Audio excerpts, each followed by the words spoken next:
નૌકારથી જ તમારી યાત્રા શરૂ થાય તો એ યાત્રા સમાધિ મૃત્યુ સુધી પહોંચી શકે.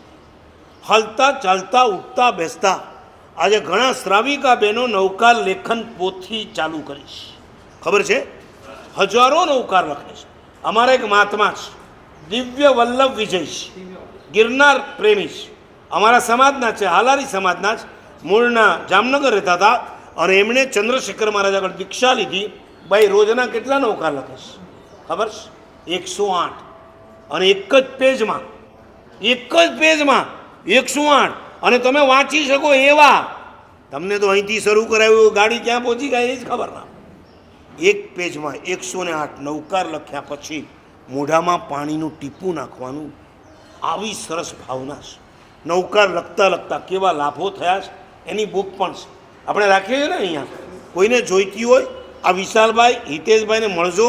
નૌકાર લેખન પોથી કાંઈ સૂઝતું ના હોય, બોલી બોલીને લખો.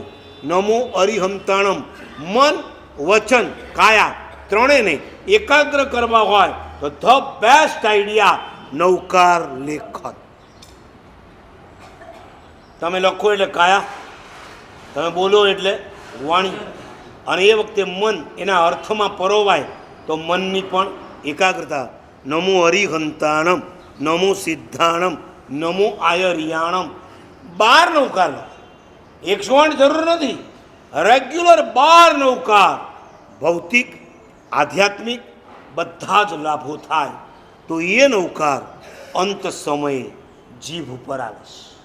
આખી જિંદગી નૌકાર રટ્યો હશે તો મોત સમયે નૌકાર આવશે. નંબર 2, સર્વ જીવો પ્રત્યેનો કયો ભાવ? મૈત્રી ભાવ. એનો મતલબ એ થયો કે દુનિયામાં કોઈને દુશ્મન બનાવતા. મોત સમયે કદાચ ઈચ્છા હશે તો તમારી પાસે શક્તિ નહીં હોય, દ્રષ્ટિ નહીં હોય, કોઈ આવશે તો તમને ખબર પણ નહીં હોય. એ કરતાં બેટર છે કે જ્યાં સુધી તમારામાં શક્તિ છે, સમજ છે, સમય છે, ત્યાં સુધી જેની જેની સાથે થયું છે એને ખમાવી દો. દુશ્મન હશે ને, તમારા દુશ્મન હશે તો તમારો મોક્ષ નહીં અટકે, પણ તમારા હૃદયમાં દુશ્મનાવટનો ભાવ હશે. લાખ સિદ્ધિ તપ કરો, 1000 માસ ખમણ કરો, 50,000 અઠ્ઠાઈ કરો, તમારો મોક્ષ નહીં થાય.